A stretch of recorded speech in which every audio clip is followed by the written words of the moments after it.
안녕하세요. 한국 비버 챌린지입니다. 비버 챌린지로 배우는 정보과학 고등학생용 교재의 수업을 시작하겠습니다. 이번 시간에 학습할 내용은 비버 챌린지 3장 선물입니다. 이번 시간의 수업은 선물 문제를 함께 해결해보고 이를 바탕으로 또 다른 비버 챌린지 문제도 해결해 봄으로써 한 걸음 나아가 보도록 하겠습니다. 이번 시간의 내용은 고등학교 정보의 자료와 정보 영역에 해당합니다. 이번 시간에는 선물 문제의 자료를 분석하고 시각적으로 표현하며 문제 해결 모델을 만들기, 또한 댐 거주지의 터널 문제의 자료를 분석하고 시각적으로 표현하며 문제 해결 모델 만들기 라는 주제로 함께 학습을 하겠습니다. 그럼 학습 목표를 선생님과 함께 읽어볼까요? 1. 복잡한 문제를 해결하기 위한 자료 분석 및 시각화를 할 수 있다. 2. 복잡한 문제를 해결하기 위한 문제 해결 모델을 설계할 수 있다. 자, 그럼 이제 본격적으로 수업을 시작해 보겠습니다. 생각 열기입니다.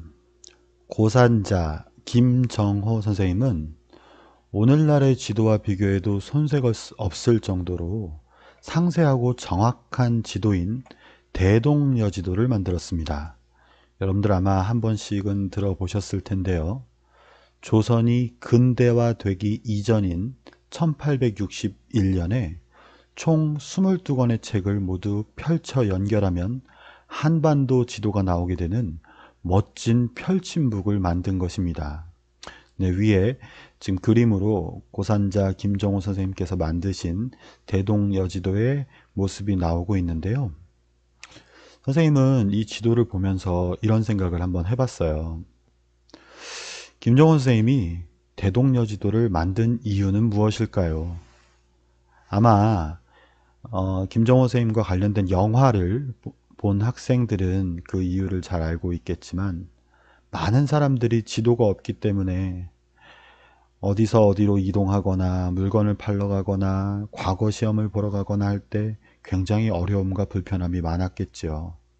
그런 것들을 지켜보던 선생님께서는 대동여지도를 만들어서 많은 사람들의 삶을 보다 편리하게 돕고 싶다는 생각을 했던 것입니다. 그런데 도대체 어떤 방법으로 만든 것일까요? 네, 영화에서도 그 답이 나와 있는데요. 한반도 방방곡곡을 직접 돌아다니시면서 그 형세나 고도나 지형을 분석하고 그 분석 결과를 관계 지어서 그림으로 표현한 것이지요. 그런데 만일 대동여지도가 그림이 아니라 글로 표현되어 있다면 어떨까요? 아마 매우 불편하겠죠? 어떠한 경우에는 글로 표현하는 것이 더 편할 때가 있고 또 그렇지 않을 때가 있을 텐데요. 그래서 이번 시간에는 비버 챌린지의 선물 문제, 이 문제를 통해서 자료를 어떻게 수집하고 분석하고 또 이것을 어떻게 시각화하는지 그 방법에 대해서 이해하고 특히 이를 바탕으로 실제 문제를 해결하기 위한 모델링 방법에 대해서 학습해 보도록 하겠습니다. 이번 시간에 학습 내용을 살펴보겠습니다. 퀘니스베르크의 다리라는 문제를 살펴보면서 학습 내용을 이해해 보려고요. 이 문제 들어보신 분들 있죠? 네, 이 문제는 모든 다리를 한 번씩만 건너면서, 그래서 중요한 건 모든 다리 한 번씩 건너면서 출발한 위치로 돌아오는 길이 있는지에 대해 답하는 문제입니다. 출발한 위치로 다시 돌아와야 돼요. 있는지에 대해서만 답하면 돼요. 그러니까 이 문제의 답은 둘 중에 하나입니다. 그렇다 또는 아니다. 이 문제는 실화라고 알려져 있어요. 프로이센에 퀘니스베르크라는 지역이 있었는데 그 지역에 7개의 다리가 있었고 그 7개의 다리를 한 번만 건너면서 처음 시작한 위치로 돌아오는 길이 있는가 라는 문제였다고 합니다. 프로이센이라고 하는 옛 나라죠. 그 지역, 지금은 아마 러시아의 지역이라고 하는데요. 1735년에 오일러라는 수학자가 이것이 불가능하다라는 걸 증명했다고 합니다. 그래서 이 문제는 후에 오일러의 한붓 그리기 문제로 잘 알려지게 되었습니다. 이 문제를 해결하려면 어떻게 해야 될까요? 네, 제일 먼저 이 퀘니스베르크 지형에 대한 자료 수집이 필요하겠죠? 마을이 어떻게 생겼고 어떻게 각 마을에 있는 지역들이 연결되어 있고 이런 것들을 알아야 문제를 해결할 수 있잖아요. 그리고 그렇게 자료를 수집했으면 그 결과를 표현을 해야 되잖아요. 그런데 대충 표현하는 것이 아니라 정확히 잘 관계 지어서 표현을 해야 됩니다. 그래서 왼쪽 또는 오른쪽과 같이 글 또는 그림으로 표현할 수 있습니다. 이것은 마치 고산자 김정호 선생님이 한반도 삼천리 방방곡곡을 돌아다니시면서 대동여지도라는 지도를 만드신 것과 유사한데요. 왼쪽과 같이 글로 표현하거나 오른쪽과 같이 그림으로 표현하는 것 어떤 것이든 상관이 없어요. 표현만 하면 돼요. 여러분들은 어느 게 더 보기 좋은가요? 저는요, 둘 다 잘 모르겠어요. 그 이유가 있습니다. 이 문제를 해결하는데 꼭 필요한 요소들이 있고 그렇지 않은 요소들이 있는데 앞서 글과 그림 이 두 가지 형식 모두 불필요한 요소가 너무 많은 것 같아요. 그래서 이런 생각을 해봤어요. 이 문제 푸는데 필요한 것은 지역, 다리, 그것의 연결 정보거든요. 그러니까 예를 들어 이 그림에서 성도 있고 맥주잔도 있고 또 성, 그리고 십자가, 아마 교회겠죠. 이런 요소들은 이 문제 푸는데 하나도 필요하지 않다라는 거예요. 그리고 또 마을의 모습이라던가 크기 이런 것도 필요하지 않겠죠. 우리한테 필요한 건 딱 하나, 각 마을이 어떻게 다리로 연결되어 있는가. 그래서 왼쪽에서 오른쪽처럼 마을은 점으로 표현했어요. 점의 크기도 그렇게 중요하진 않겠죠. 대신 각 점들을 구분하기 위해서 이름은 붙일 필요가 있죠. 실제로 이쪽 지역의 이름이 뭔지는 모르겠지만 간단하게 A, B, C, D 이런 식으로 표현할 수 있을 겁니다. 그리고 다리를 더 멋지게 또는 더 굵게 더 화려하게 그릴 수도 있겠지만 간단하게 이렇게 선으로만 표현할 수 있다는 거죠. 어때요? 왼쪽에 있는 그림에서 이 문제 푸는데 필요한 모든 정보가 오른쪽과 같이 재표현될 수 있다는 것을 이해할 수 있을 것입니다. 이제 문제를 다시 살펴볼게요. 모든 다리를 한 번씩 지나면서 출발 위치로 돌아오는 경로가 있는가? 출발 위치가 어딘데요? 어디여도 상관이 없군요. A여도 B여도 C여도 D여도. 그러면 이 문제는 원래 한 덩어리 큰 문제였지만 아래와 같이 4개의 작은 문제로 나눌 수 있겠다라는 생각을 할 수가 있어요. 첫 번째 작은 문제는 A에서 출발 A로 돌아오는 것. 두 번째는 B에서 B, C에서 C, D에서 D. 그럼 문제는 어떻게 되죠? 각 작은 문제에 대해서 yes라는 답변이 하나만 있어도 원래 큰 문제에 대해서도 yes라고 답하게 되는 거죠. 이렇게 원래의 문제를 핵심 요소들을 바탕으로 재표현하고 보다 해결하기 쉬운 형태로 잘게 나누어서 관계 지어 보는 것을 모델링이라고 해요. 그리고 그걸 이렇게 시각화해서 표현하면 문제가 훨씬 명확해지고 알고리즘 구상도 쉬워집니다. 그럼 이제 문제를 풀어봐야겠죠. 첫 번째 작은 문제였던 A에서 출발해서 A로 돌아오는 경로가 있는가? 이거부터 살펴볼게요. A에서 출발해서 A로 돌아오려면 어떻게 해야 될까요? 네, 이 그림에 그 실마리가 있죠. A에서 출발해서 다시 A로 돌아오려면 A에 연결된 선의 개수가 짝수개이어야 합니다. 2개든 4개든 6개든 8개든 상관없어요. 짝수개여야만 갔다가 올 수 있기 때문에 그런 거죠. 그러니까 이 문제를 해결하려면 결국 각 지점에 연결된 선의 개수가 짝수인지만 살펴보면 되는 거예요. 앞서 우리가 문제를 이렇게 다시 표현해 봤잖아요. 선의 개수가 짝수개 맞나요? 각 지점에 연결된 선의 개수가? 네. 이 문제는 문제의 크기가 작기 때문에 그림으로만 봐도 바로 보일 텐데요. 만약 문제 크기가 크고 선의 연결 개수가 조금 더 복잡하다면 그림으로 분간하기가 쉽지 않을 겁니다. 그럴 때는 다시 이렇게 표로 변경하는 것도 좋은 방법이에요. 그래서 A에서 B로 연결된 다리수 써보는 거죠. 이렇게 두 개죠. 또 AC는 아예 다리가 없죠. AD는 한 개고요. 그리고 전체 다리가 3개라는 거 알 수 있어요. 이 3개잖아요. 이렇게. 그죠? 이와 같이 BCD도 표현을 해봤어요. 그럼 우리가 이제 알 수 있는 것이 무엇입니까? 아, A에 연결된 다리의 수가 홀수개인 거죠. B도 홀수개고 C도 홀수개고 D도 홀수개. 아, 이거 모든 지점에 연결된 다리의 수가 홀수개여서 어느 지점에서 출발해도 그 지점으로 다시 돌아올 수가 없다라는 것을 알 수가 있어요. 따라서 정답은 아니오입니다. 그런데 만일 출발지와 도착지가 달라도 된다면 그럼 좀 얘기가 다르겠죠? 홀수여도 된다는 얘기잖아요. 그러나 이 경우에도 모든 지점을 다 거쳐야 한다라고 하면 모든 지점이 다 홀수개여서는 안 되겠죠. 예, 딱 한 지점만 홀수개인 게 있고 나머지가 다 짝수개라면 가능합니다. 그러나 지금처럼 모든 지점이 다 홀수개라면 불가능하다라고 말할 수 있어요. 물론 다 거치지 않고 특정 지점만 가는 것은 가능하겠지만 모든 선들을 다 거치고 어느 한 지점에서 끝날 수 있다라고 해도 지금처럼 다리의 개수가 모든 지점에서 다 홀수개라면 불가능하다. 이것은 딱 한 지점만 홀수개일 때 그때만 가능하다. 더 자세한 것은 포털 사이트 검색이나 위키피디아 같은 지식백과를 참고하시면 도움이 될 것입니다. 이제 본격적으로 비버 챌린지 문제 해결에 도전해 보겠습니다. 이번 시간에 해결할 문제는 2018년에 덴마크에서 출제한 선물이라는 문제입니다. 문제 살펴볼게요. 문제의 배경입니다.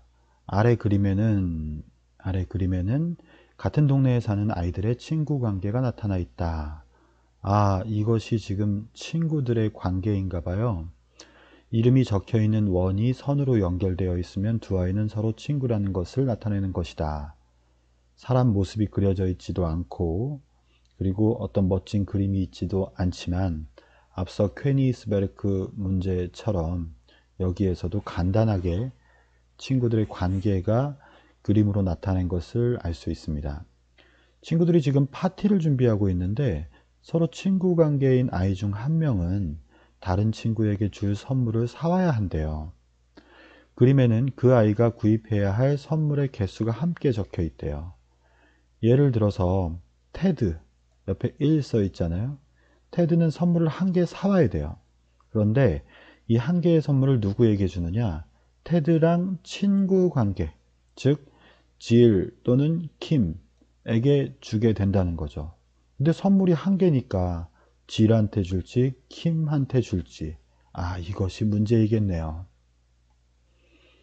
선물을 구입해서 다른 친구에게 주는 방법을 화살표로 나타내 보자. 지금은 선으로만 되어 있잖아요.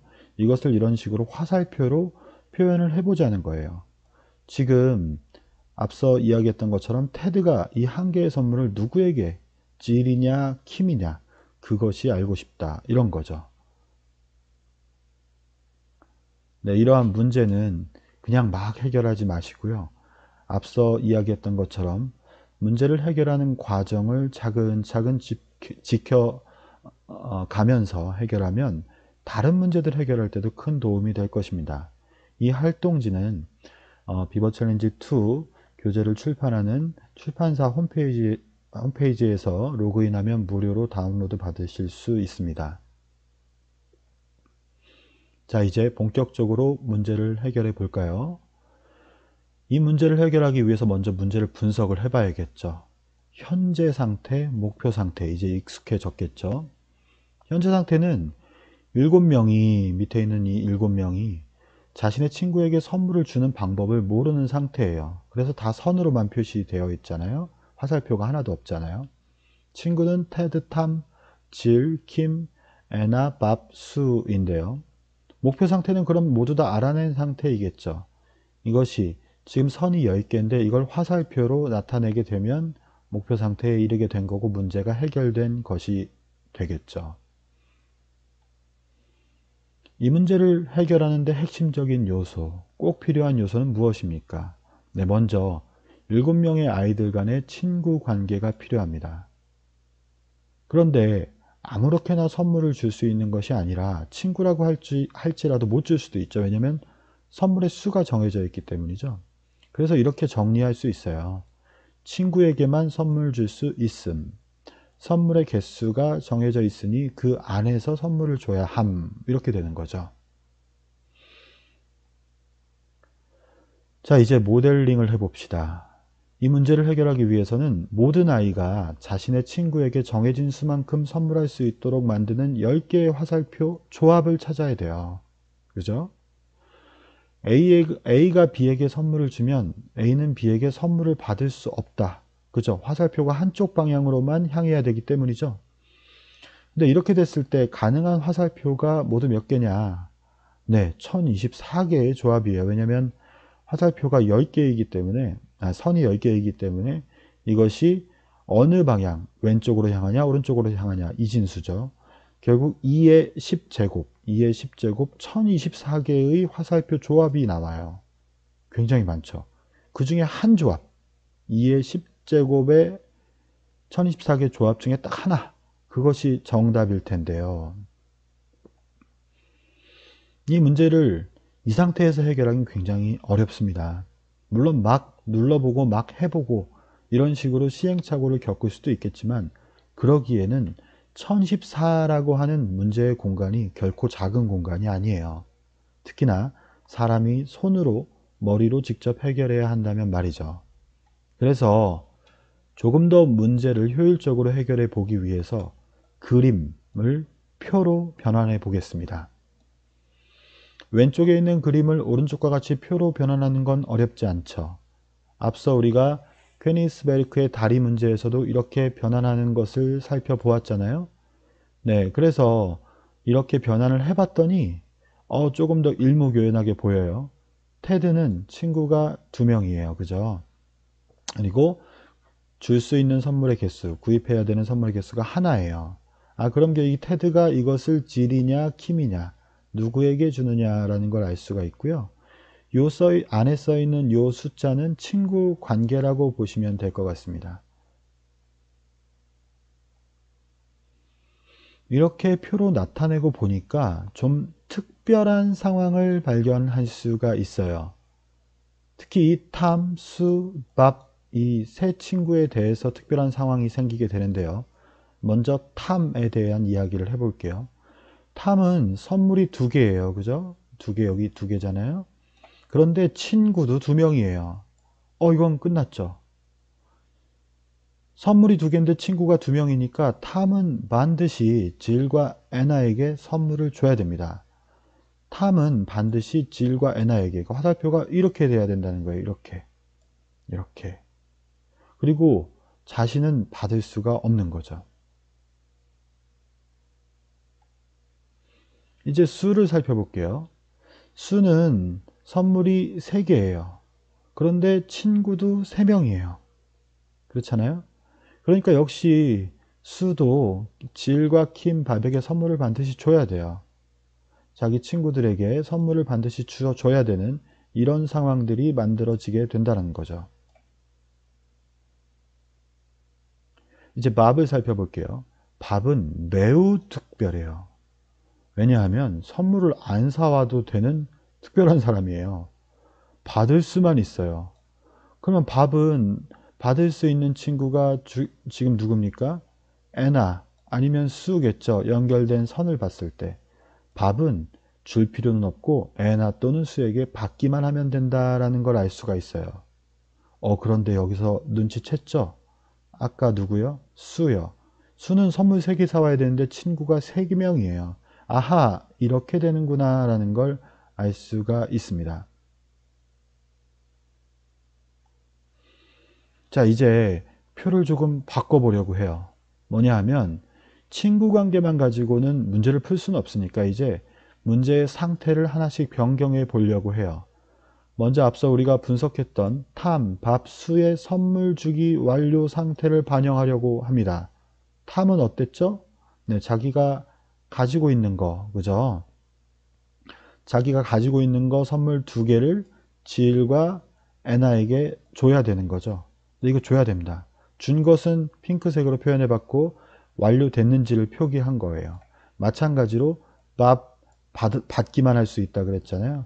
받기만 하면 돼요. 근데 준 게 없으니까 표시할 건 없고 여기 완료 상태만 표현을 하면 되겠죠.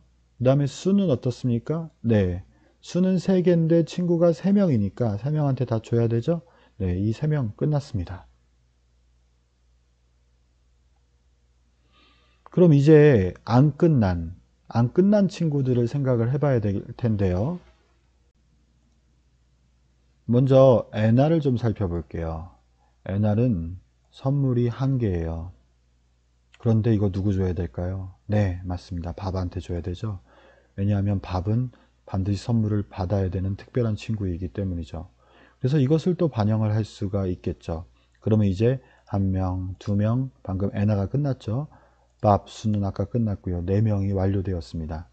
이렇게 상태 분석표, 처음엔 이게 완료 상태가 모두 다 0이었겠죠. 하나도 완료된 게 없으니까.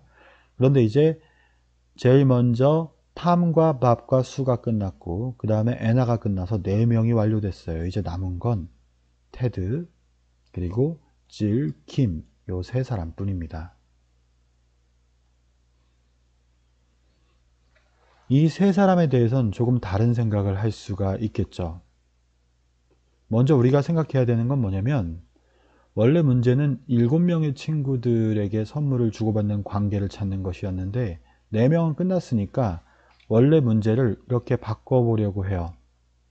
끝난 친구 빼고 안 끝난 친구들만 생각을 해보자라는 거예요.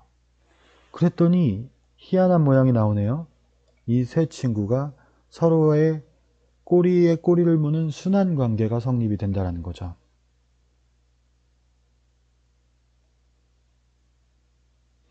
테드는 선물이 1개이고 친구가 2명이에요. 만약 질에게 선물을 준다면 킴에게는 줄 수 없다는 거죠. 또 그 반대의 경우가 있을 수 있겠죠. 그래서 아래와 같이 3번째 상태 분석표가 2가지 5월 형태로 나오게 된다는 거예요. 또는이죠. 또는 이거 아니면 이거다. 그래서 이것을 반영을 해보니까 이런 상황이 나오게 돼요.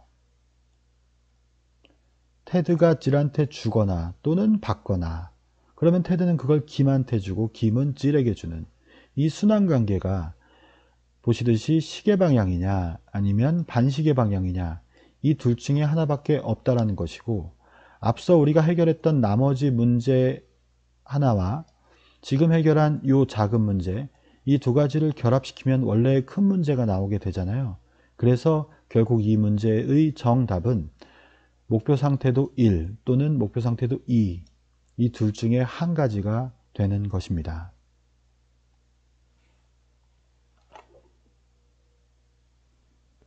자, 어떠세요? 이제 우리가 문제를 해결해 보니까 다른 문제들도 해결할 수 있다는 자신감이 생기죠? 네. 그래서 지금까지의 학습 경험을 바탕으로 이번에는 댐 거주지의 터널이라고 하는 다른 문제 해결에 도전해 보려고 합니다. 네. 이 문제는 2017년에 스위스에서 출제한 문제입니다. 댐 거주지 안에는 4개의 방들을 연결하는 터널 보이죠? 그림과 같이 3개의 방 A, B, C 여기가 거주 공간이고 나머지 F 여기는 먹을 것을 저장하는 창고라고 합니다. A번 방에 있는 10마리 비버들이 배가 고파졌나 봐요. 그래서 F방에 있는 먹을 것들을 먹으러 가려고 해요. 모두 배고프기 때문에 최대한 빨리, 그렇죠, 배고프면 빨리 가야죠. 최대한 빨리 모두. 그런데 얼핏 봐도 이게 너무 좁죠. 네, 터널이 너무 좁아요. 그리고 한 구간에, 구간이라는 건 이 터널 하나씩을 얘기하겠네요. 그죠? 여기를 이동하는데 1분이 걸리며 한 번에 한 마리의 비버만 터널이 좁으니까요. 여러 마리가 동시에 줄지어 그 터널을 이동할 수는 없다. 이런 규칙이 있나 봐요. 각 방들을 서로 연결하는 터널의 수는 다음과 같다. 이건 뭐 여러분들이 세어보면 알겠죠? A에서 B로 갈 때 여기는 4개의 터널이 이렇게 있네요. 그런데 한 번에 한 마리만, 그리고 그 한 마리가 터널 하나, 요 한 구간 이동하는데 1분 걸린다라고 했어요. 방의 크기는 상관이 없나 봐요. 모든 비버가 동시에 들어갈 수는 있대요. 문제 나왔네요. 모든 비버들을 F로 이동시킬 수 있는 가장 빠른 시간은 얼마일까? 이 문제도 이러한 과정을 차근차근 밟아가면서 해결해 보기를 바랍니다. 자, 이제 문제 해결 아이디어를 좀 떠올려 볼까요? 여러분들 앞서 이러한 그림 속에는 불필요한 정보가 너무 많다라는 이야기 들었잖아요. 그래서 먼저 이런 것들을 보다 쉽게 해결하기 위해서는 나머지 것들은 생각하지 말고 점과 선만 생각을 하는 거예요. 여기서 점은 무엇이겠습니까? 네, 요 방들이죠. 방의 크기도 우리가 생각할 필요 없죠. 네, 어찌됐든 요 A, B, C, F 이걸 점이라고 보고, 선은 터널이죠. 터널. 결국 이 그림은 점과 선의 집합이다. 이렇게 이야기할 수 있겠죠. 이때 A에서 F로 가장 빠르게 이동할 수 있는 최단 경로는, 네, 그렇죠. A에서 B로 가서 F로 가는 방법. 그죠? 한 마리가 이동한다고 했을 때 1분, 2분 만에 갈 수 있잖아요. 또 뭐 있습니까? A에서 C를 거쳐서 F로 가는 방법. 이것도 한 마리가 2분 동안 이동 가능하죠. 그런데 이렇게 되면 2분 동안 두 마리밖에 안 되잖아요. 그죠? 그런데 한꺼번에 더 많이 이동할 수는 없을까? 봤더니 이런 방법이 있겠네요. A, B, C, F를 쓰게 되면 두 마리를 3분 동안 이동시키는 것이 가능해집니다. 왜 그러겠어요? 여기서 두 마리가 이쪽으로 가고, 그 두 마리가 또 이쪽으로 가고, 또 그 두 마리가 이쪽으로 가게 되면 시간은 1분, 2분, 3분이죠. 그렇지만 두 마리를 3분 동안, 두 마리를 2분 동안인 방법도 있고, 두 마리를 3분 동안인 방법도 있고, 뭐 그거밖에 없을까요? 그렇죠. 굉장히 다양한 조합이 나오게 되겠죠.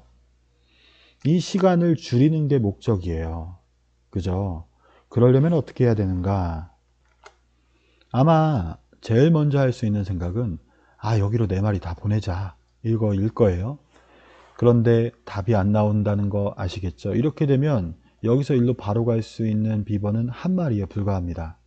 그쵸? 그래서 병목 현상이 생기기 때문에 입구가 막힌다는 거죠. 나머지는 이 4마리가 일로 갔다가 다 이쪽을 향하게 된다라고 하면 한 마리 들어가는 동안 나머지 친구들 기다려야 되고, 또 기다려야 되고, 기다려야 되고, 기다려야 되고, 시간이 꽤 걸리겠네요. 그죠? 그래서 다른 방법들을 떠올릴 수 있다는 거죠. 예를 들어서 처음에 1분 동안 3마리를 비로 보내요. 4마리가 아니라 3마리만 이렇게 보낸다. 이렇게요. 그리고 나서 그 다음 1분 동안 3마리를 A에서 B로 다시 또 보내요. 그럼 여기 있던 이 3마리는 또 어딘가로 가줘야겠죠. 느낌이 오시죠. 이런 식으로요. 그리고 빠지는 동안 또 들어오고요. 복잡해. 네, 맞아요. 복잡해요. 그러니까 이걸 여기다가 이렇게 표시하면서 그림으로 풀기에는 쉽지 않은 문제예요. 그러니 우리에게 필요한 것은 표입니다. 표로 정리를 해야 돼요. 시간표를 만드는 거예요. 비버가 음식 창고로 이동하는 시간표요. 그래서 처음 상태네요. 그죠? A에 10마리 있다. B, C, F에는 아무도 없다. 이제 1분 지났을 때 뭘 할 것이고, 그랬을 때 어떻게 바뀌는가, 또 뭘 할 것이고 어떻게 바뀌는가, 이런 것들을 상태 변화 표에 상태를 변경해 가면서 표기하기 시작하면 문제를 해결하는 과정이, 여기서 중요한 것은 이렇게 한다고 해서 문제가 풀린다라는 것이 아니라 문제를 해결하는 과정이 보다 효율적이 된다는 거예요. 효율이라는 것은 무슨 뜻이냐면 하나는 빠르고 두 번째는 정확하고, 이 두 가지를 얘기하는 거예요. 그러니까 더 빨리 풀 수 있고, 왜요? 쓸데없는 짓을 안 하니까요. 두 번째는 정확하게, 왜요? 헷갈릴 가능성이 적으니까요. 그래서 빠르고 정확하게 풀기 위해서 이와 같이 상태를 변화시켜 가면서 그것을 표에 기록하게 되면 훨씬 더 효율적으로 문제를 해결할 수 있다라는 이야기입니다. 그래서 이와 같이 해결을 해봤더니 4분 만에 이동이 가능하더래요. 물론 앞서 제시한 이 표에 기재된 방법 이외에도 다른 방법이 있어요. 실제로 저도 저희 아이와 이 문제를 풀어봤는데 아이도 다른 방법을 찾더라고요. 그래서 여러분들도 그런 방법들을 찾아볼 수 있기를 바랍니다. 자, 이제 이번 시간에 학습이 모두 끝났는데요. 스스로 평가를 해봐야겠죠? 네. 여러분들 집에서 영상 보면서 혼자 교재 보면서 공부하는 것이기 때문에 이러한 질문들에 대한 답변을 스스로 해보는 것은 굉장히 중요합니다. 문제 해결을 위해서 자료를 분석할 수 있나요? 쓸데없는 건 없는지, 현재 상태는 뭔지, 목표 상태는 뭔지, 이런 것들이죠. 그리고 그 쓸데 있는 것만 바탕으로 문제를 다시 표현할 수 있나요? 그리고 문제를 잘게 쪼개서 원래 문제와의 관계를, 우리 아까 퀘니스베르크의 다리 문제나 아니면 선물 문제와 같은 거죠. 이렇게 표현할 수 있는지 한번 점검해 보시기를 바랍니다. 이상으로 비버 챌린지로 배우는 정보과학 3장 선물 수업을 마치겠습니다. 감사합니다.